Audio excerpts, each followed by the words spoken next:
The conversion engine is your all-in-one business powerhouse where you can easily set up drag and drop websites, sales funnels, online booking and emailing tools, e-commerce stores, and many more. Valerie Fischer is the CTO and co-founder at the conversion engine. So hello Valerie, welcome. Finally, we have you dito sa Startup Podcast. Hi! So, correct ko lang, CTO, Chief Training Officer of the Conversion Engine. Yeah, Chief Training Officer. So, our CEO, her name is Iris Radev.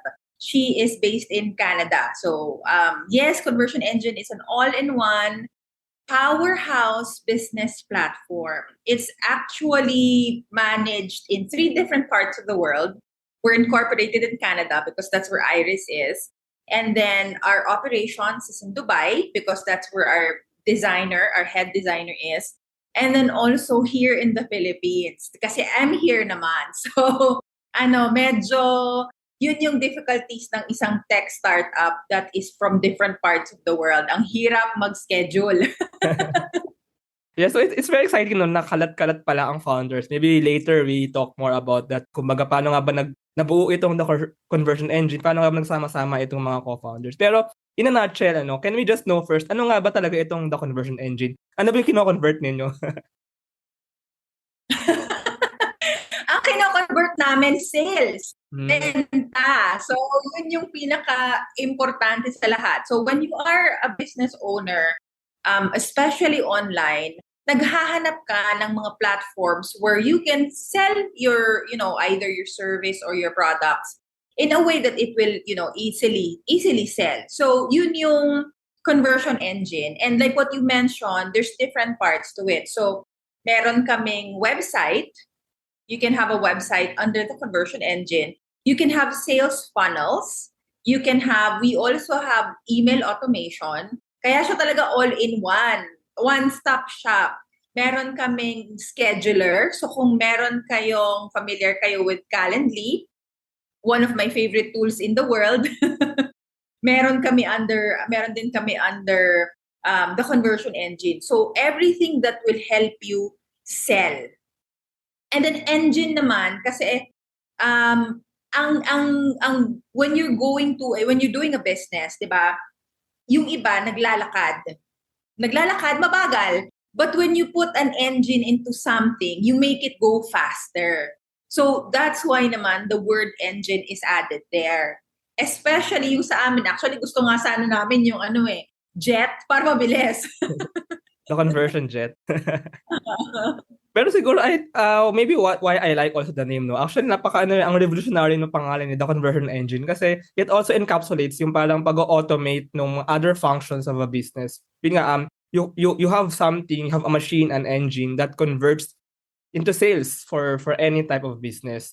Maybe hindi na kailangan ng tao. For example, ako, I'm a podcaster. I have this podcast. Imbes na ako pa yung maghihirap, mag-hassle, mag-convert into sales or magbenta, maybe we sell merch or something, I can use the engine, the machine, para I can focus on what I do. Is that right? Yeah, so you can focus on your genius and you let the automation to us. So, kunwari, si Startup Podcast, for example, many ways on how you can sell. Number 1, yung sponsorship. So you can actually put the sponsorship under. Para siyang e-commerce. Kasi may e-commerce style kami. So in the e-commerce site, they can choose. Do you want the type na $15 full sponsorship, for example, a month? Or you can do the $10 Patreon. So you can do many things with that. Pwede ka rin, kunwari, eventually, and maybe, I don't know, I see this in the future for you. You can help new podcasters. So you can create a course on how you started and help other new podcasters out there. You can host that under the conversion engine in the course creation. Kasi meron din kaming parang, platform where you can host all your videos, membership, etc. So, pwede nyo rin gawin yun. Kasi I remember one of the questions, nauna yata ako doon sa question. But this is something that you really can use. Even for your scheduling, your guests, you can put that under the conversion engine so that it's all under one platform. Actually, para siyang assistant, ano, para siya din yung assistant ko, maybe as a podcaster, para lahat ng functions na hindi interviewing, maybe hindi yung paggamit mismo ng boses ay nagagawa nitong acting partner, the conversion engine. Speaking of this, speaking of podcasters, vloggers, content creators, I know actually that the conversion engine has some big names na clients, ano. So can you just know some of your clients? I've heard that one of the most popular vloggers ng Pilipinas, si Real Talk Darbs, ay client ni the conversion engine. So can you just know more about Yes. this? Yeah, so sa Real Talk Darbs, like I mentioned earlier, one of our co-founders is based in Dubai. And Hmm. Real Talk Darbs is also based in Dubai. So Ah. they're in the same circle, same business circles. That's why we were able to, to get him as one of our top-notch na mga influencers. But we have another one, although in a different industry, Dr. Grace Rojo.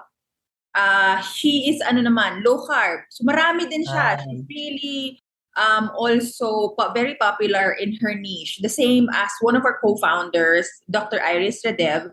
She's also an influencer in the low carb community. So meron kaming ganon na mga influencers on that side. But we also have mga businesses like one of the biggest home healthcare companies in the UAE. We have that. We also have a luxury perfume brand in the Middle East owned by a Filipino.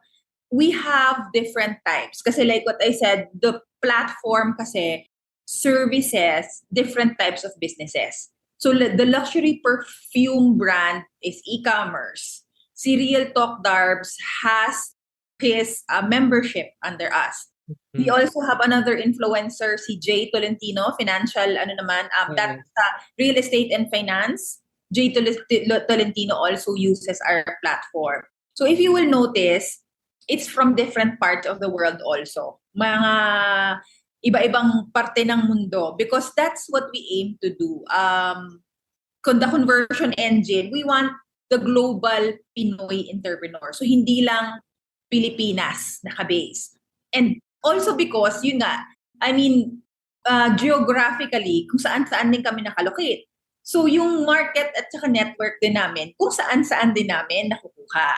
Yeah, I like that, ano, supporting global Filipino entrepreneurs, kasi it's true na in the digital world, hindi na naman kailangan na porket nasa Pilipinas ka or nasa Pilipinas yung business mo, Pilipinas din yung kumbaga yung partners mo na nag-attend for your sales, for your scheduling, pwede na ito gawin digital, ano. Speaking of businesses, I think since we're in the startup podcast, ano, baka marami din dito nakikinig ng mga business owners. So, aside from that, kasi you've mentioned earlier, no, na may scheduling, may sales finance. Actually, I don't know what sales finance is, eh. So maybe you can also help us know more about that. So how really can any business, maybe an SME, maybe a Filipino SME, or for example, someone who's selling in abroad, maybe import export or whatever, ano. So let's just give a picture kung paano ba talaga ma-take advantage ng kahit sinong business owner ang the conversion engine. Mm. So let's give different examples. For example, simulan natin dun sa sinasabi mo, produkto, an actual product. So like an actual product, we have the e-commerce side. Ang e-commerce side, ginagamit din ito ng we have clients who are MLM, network marketing. Marami kami, based in Canada, based in Paris, meron kaming mga ganyan na mga MLM. So what they do is they put the products in that. So para siyang Shopify. Online store din. It's an online store. So you can put it there, check out, delivery, etc. That's where it will be housed. So that's one avatar. We have many avatars kasi different businesses all over it. So MLM, e-commerce, nandyan ka. If you are a course creator, we have the membership site. So like for example, si Startup Podcast, magkaroon ka eventually ng course on how to start a podcast within 30 days. Ayan, i-host mo siya doon. And then you can have different types of membership. Say for example, itong Pagkakitaan ko rin. membership level number 1, ito online course lang. Membership level number 2, may kasamang live portion. So, imi-meet mo sila every week. pwedeng dun mo na sila i-meet. Dun ka na magla-live dun sa pinaka-platform. You can send them the Zoom links or whatever. So that's number 2. You can also have agencies. We also have agency partners. Meron kaming isang kliyente, I don't remember, I think Italy, na doon siya naggawa ng kanyang ahensya. Sila naman, gumagawa sila ng website para sa mga kliyente nila. So because Conversion Engine has websites, you can create websites for your own or for your clients. That's another one. Yung mga designers, creative agencies, etc. So you can, if you're that, yung nabanggit mo kanina na sales funnels, it can be for all types of businesses. Ang sales funnel kasi, it's actually a sales concept. It's a sales and marketing concept. It's not a platform. Although, ang iniisip natin kasi is platform siya. Pero, ang totoong funnel, it's like an embudo, an inverted embudo. An inverted embudo. So, sa top of the funnel, nandun yung Facebook ads mo.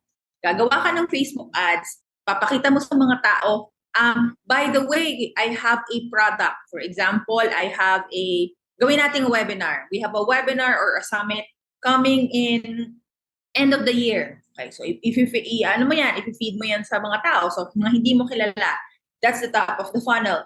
That's awareness. The second level is interest. So yung link na ilalagay mo doon sa Facebook ad mo is what we call the landing page. Yung landing page, nandun na siya sa the conversion engine. So doon sa landing page, kailangan ma-pick mo yung interest nila doon. Interest and desire.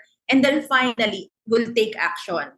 So nandun yung landing page, nandun yung sales page, nandun yung checkout page, at saka yung thank you page. Usually, 4 yan.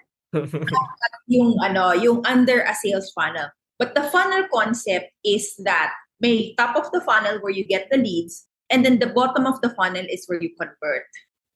And everything happens inside the conversion engine.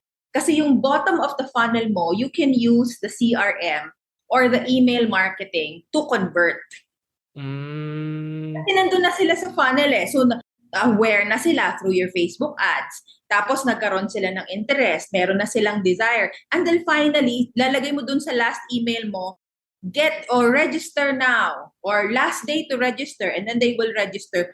Babalik ulit yun doon sa mismong in that same funnel. So, thank you page na. That's the funnel. Pwede yun sa produkto, pwede yun sa service. You can do many things with the sales funnel. For those who are listening or watching us today, if you're familiar with ClickFunnels, Kajabi, Kartra, yan ang mga sales funnels. If you're familiar with Teachable and other learning management systems, yun yung isa rin yun. Meron din kami nun under the conversion engine.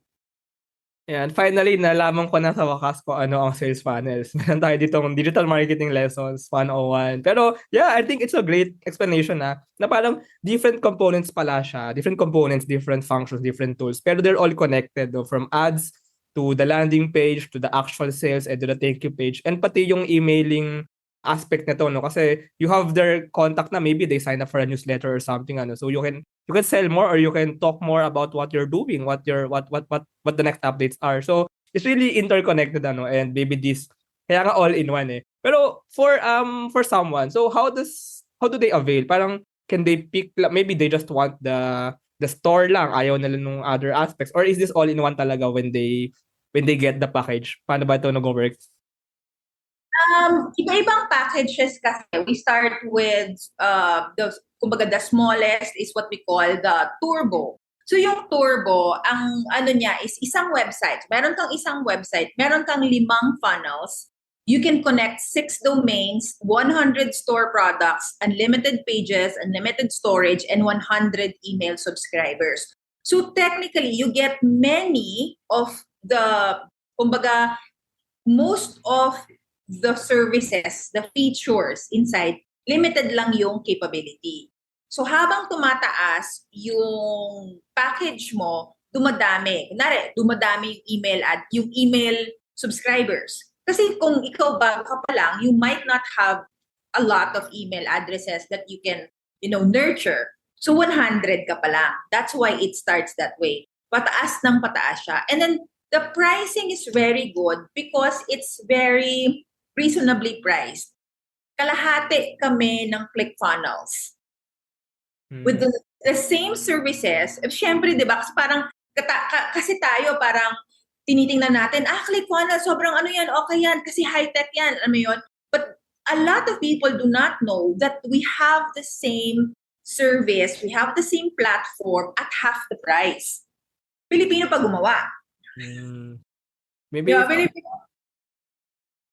maybe it's also because kasi parang known na yung name nila, so they dominate the market, so they have the ability to rise to increase their prices. Pero maybe I'm not sure, pero maybe when you think about it, same lang din pala yung functions and same lang yung makukuha natin. So why choose the higher price, di ba?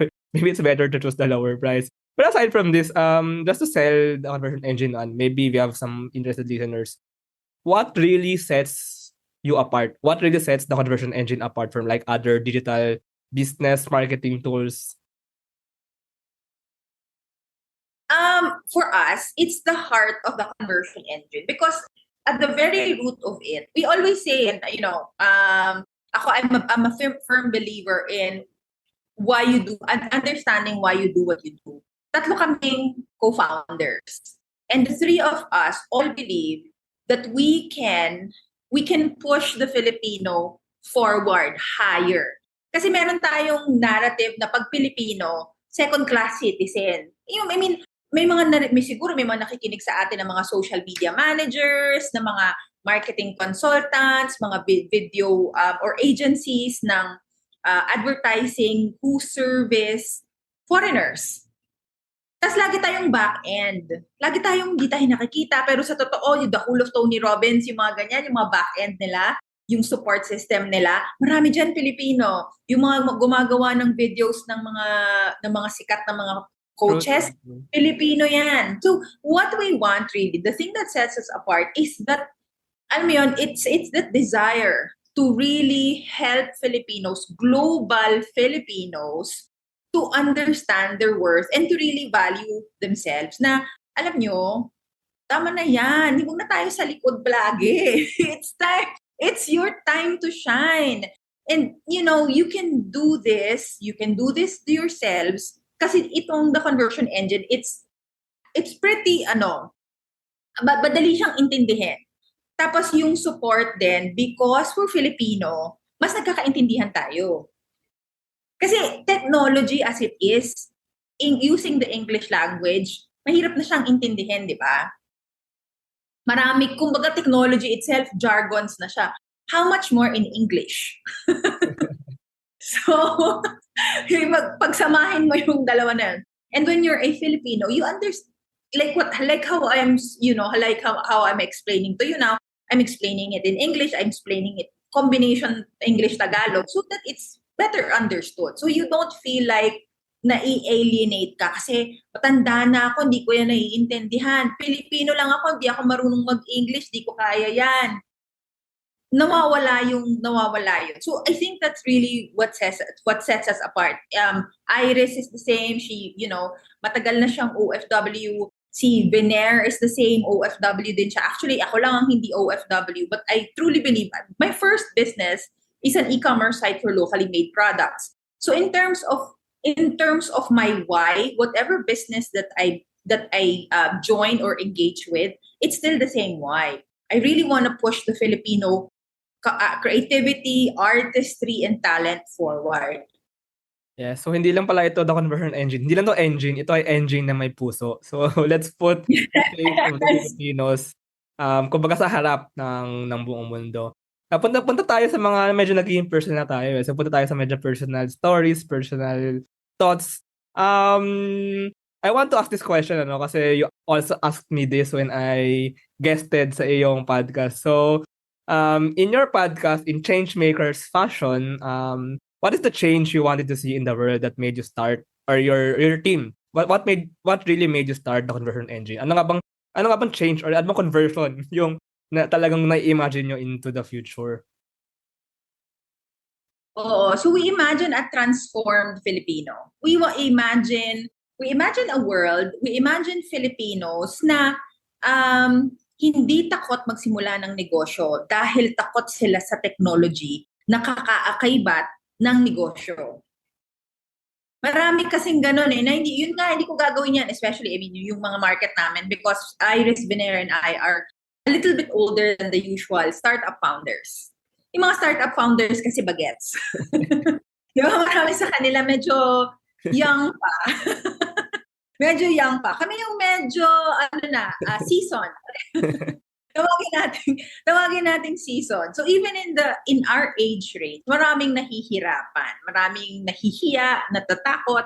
So that's the change that we want. We want to let them know na hindi ka iisa, na hindi mahirap yan kung talagang maiintindihan and may kasama ka. Because hindi ka talaga, alam mo yun, we're forming a community. So one of our first programs, we call it the Executive Online Business Hub.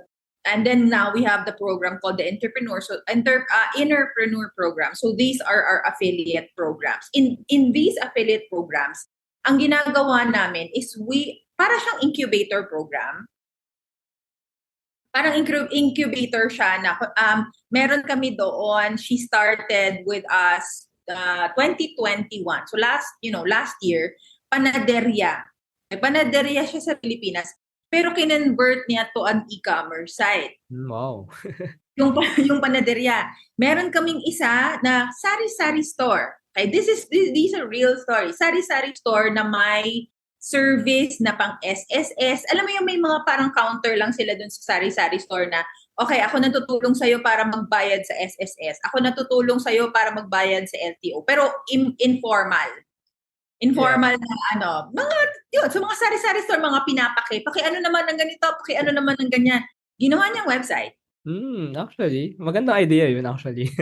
Actually created it into a website. So yung mga kapitbahay niya, hindi na kailangan pumunta sa bahay niya para sabihan siya na, huy, patulong naman ako sa SSS, patulong naman ako sa LTO. I-click na lang yung website niya and he can process those requests for them. So, these kinds of stories na hindi namimili.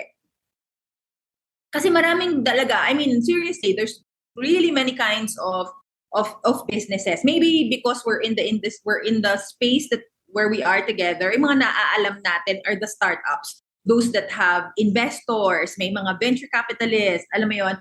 Pero maraming negosyante na nagsisimula talaga from the bottom. Yes, I agree. And those are actually also what I want to support and empower. Actually, let me share this one. Napaisip ako, sorry, medyo, when you said kasi about technology, what you said about technology, it's true na parang sometimes technology can be advanced, pero pag sobrang advanced nito, minsan yung iba nahihirapan sumabay. I mean, it's not your fault if you're illiterate in technology kasi hindi mo man fault na ang bilis mag-advance ng iba.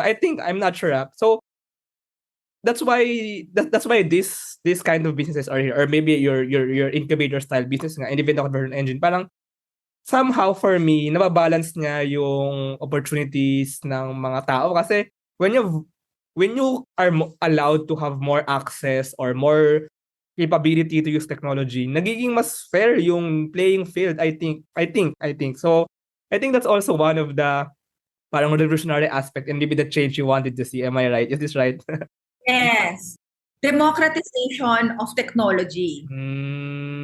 Yes. Actually, so it's true, no, na sana nga, even nga yung mga, kasi that's the thing yung mga smaller businesses, like, hindi naman sila talaga small and little. Actually, for me, they're the true businesses. Yung mga sari-sari store, yung mga panaderya. Kasi kung wala sila, hindi tayo mabubuhay. Anong kakainin ko pa sa araw-araw, di ba? So, sila yung talagang dapat natin tulungan And come to think of it, malaking part, I think, hindi lang yung pag-advance ng technology in one side, pero yung pag-spread, yung pag-share, pag-allow na nagagamit ang technology ng maraming tao.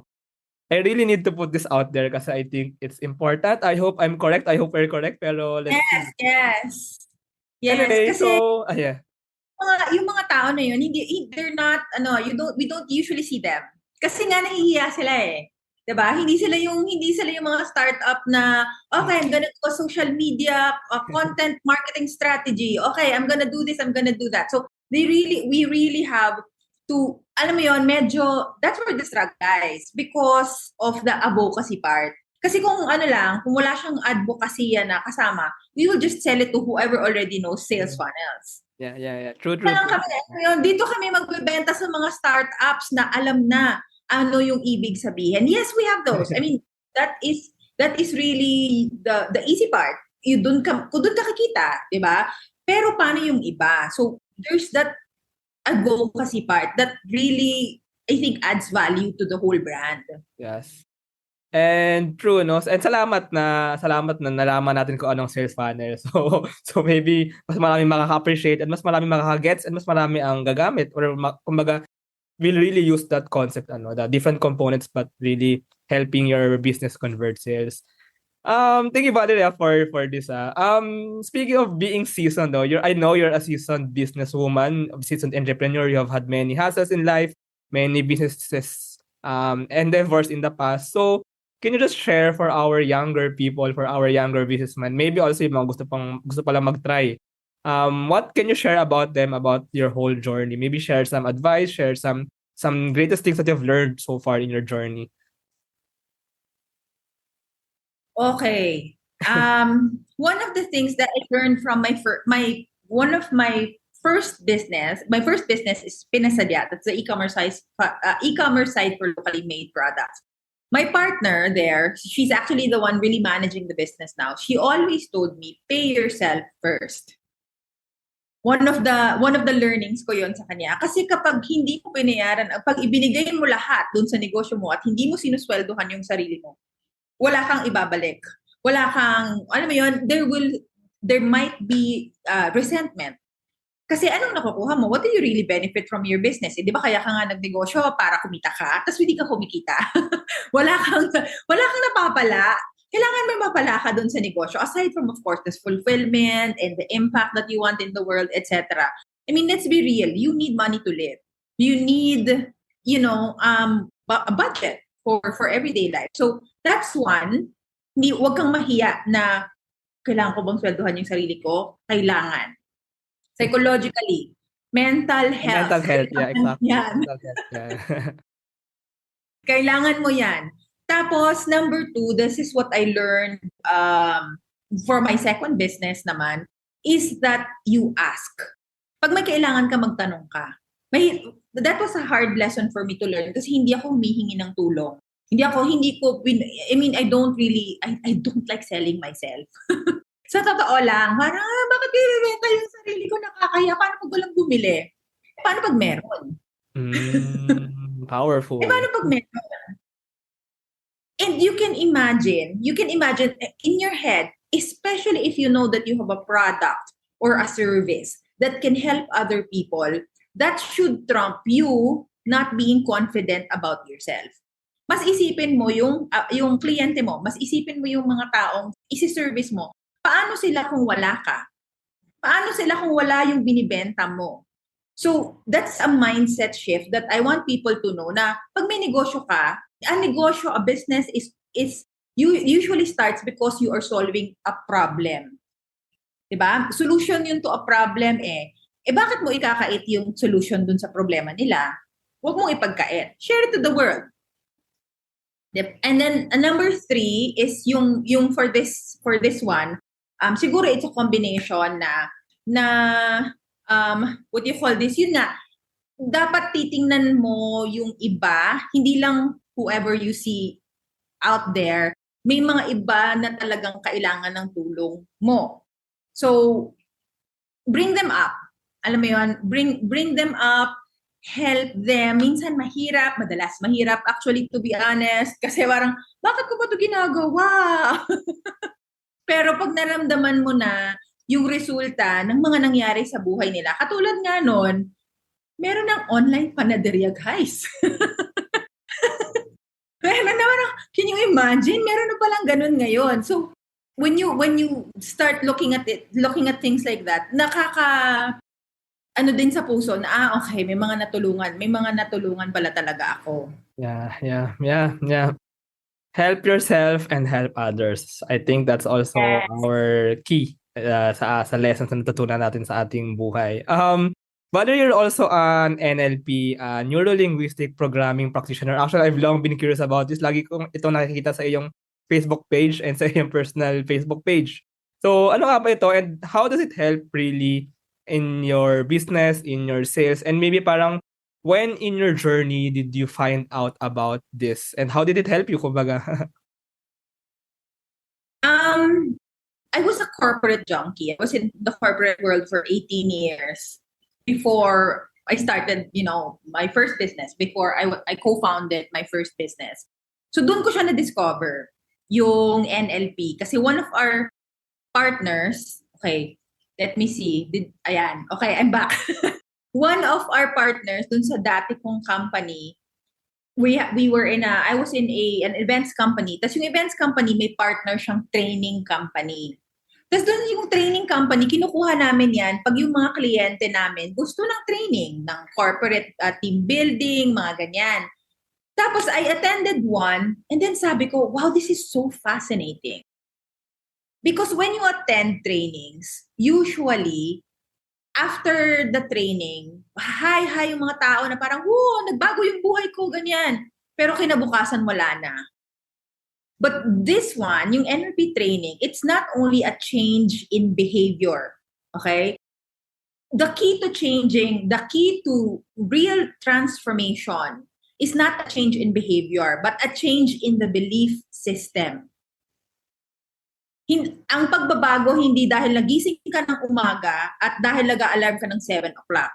The real change is you wake up at 7 o'clock or you wake up at 5 in the morning because you are excited about the world. Mm-hmm. That's the change in the belief system. And yung sa first interaction ko with NLP, that's what it taught me, what it showed me. Sabi ko, ay gusto ko niyan. Pero dahil nga corporate junkie, wala akong oras, etc., etc., it needed 10 full days. 10 full days to do the certification program. So, nung nag-resign ako, ginawa ko siya, medyo mahal din. Medyo mahal din siya. Tsaka ko na lang naisip when I lost my job during the pandemic. So, bumalik ako sa corporate, pero I lost it again because of the pandemic. Sabi ko, what if gamitin ko kaya yung NLP? Kasi, NLP, NeuroLinguistic Programming. I'll give you guys the, listeners and our viewers today. Neuro means the brain. So, it is our thoughts. Kunwari, sabihin ko sa'yo, Johnny, what do you think when I say the word beach? Ocean. Tranquil. Tranquil. Ano pa? Ocean. Ano pa? Calm. Ano ba? Relaxation. Ano pa? Sun. Bright. Sun. Okay, yan. Sun. Relaxation. So, yung mga sinabi mo na yon, those are linguistic language. Mm-hmm. Those are the labels that you put in the word beach. But actually, you might not realize it, but the labels that you put in the word beach are based on your programming. Mm-hmm. Bakit? Kasi pumupunta ka sa beach para mag-relax. Mm-hmm. Pumupunta ka sa beach, may araw. Yung beach sa Ireland, walang araw. Gets. Those are the biases beach, actually. Our biases, kumbaga. Kasi yun yung reality natin because that's how we were programmed. That's our pattern. Meaning, kung naprograma lang pala siya, pwede natin siyang i-reprogram. We can influence how people think, behave, and believe by changing the programs and changing your language. And madaling gamitin sa marketing because marketing is influencing people to buy from you. Yeah.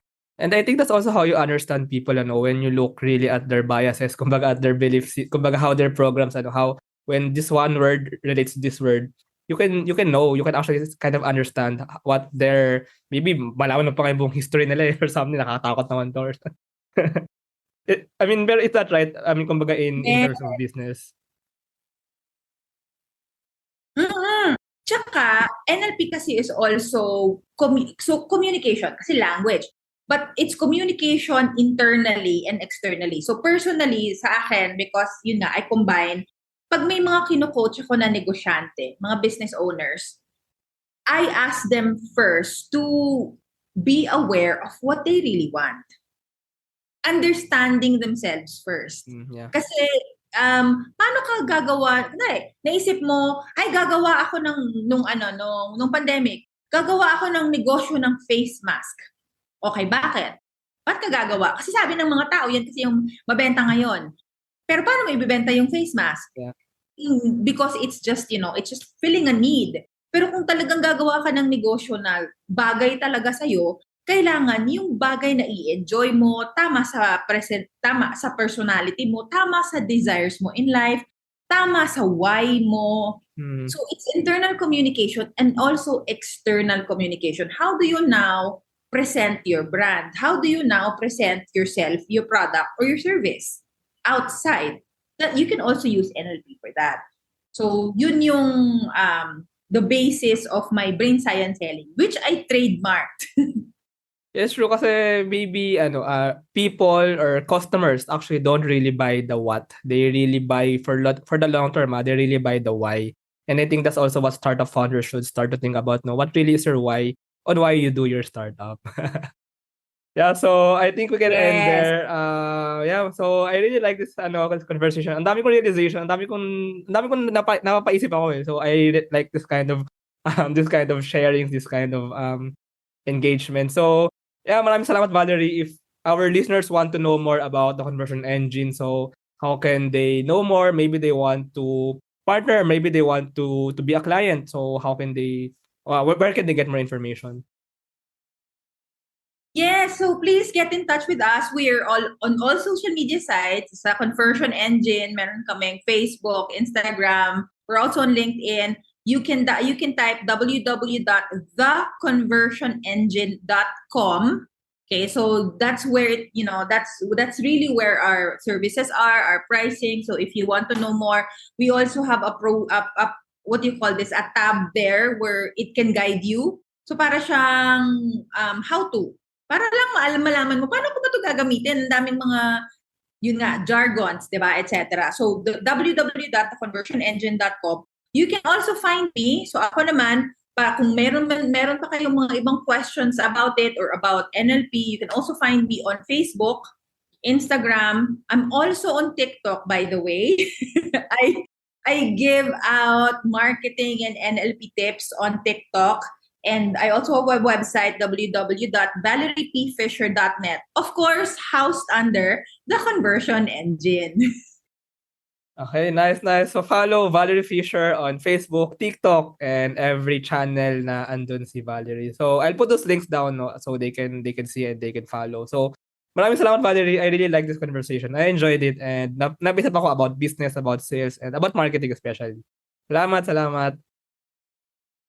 Thank you so much. Thank you, everybody. Bye. Thank you very much to our 27 patrons. This episode is powered by Outswitch, Tuala, Hive Energy PH, ePlayment, and Interleukin. This episode is super powered by Pinoy IP Works. Capture your startup's unique value proposition through patent and trademark protection. Pocketworks, the leading enabler and only Internet of Things social enterprise in the Philippines. Looking for buy and sell online with Sigurado sellers. NutriCoach, the all-in-one productivity tool for dietitians and nutritionists. Benjoy's Food Products, the home of premium bacon ends, tapa, and tocino. And 8chain, an 8-in-1 cryptocurrency project building one chain at a time starting with MaxRep, Workout, and Earn. ROC.ph is our official marketing partner. Get unlimited digital marketing services for only 500 pesos per month. AskLexPH Academy is our official e-learning partner. Pursue lifelong learning and get certified on Lean Six Sigma, project management, data science, and many more. Support us using the links in the description below.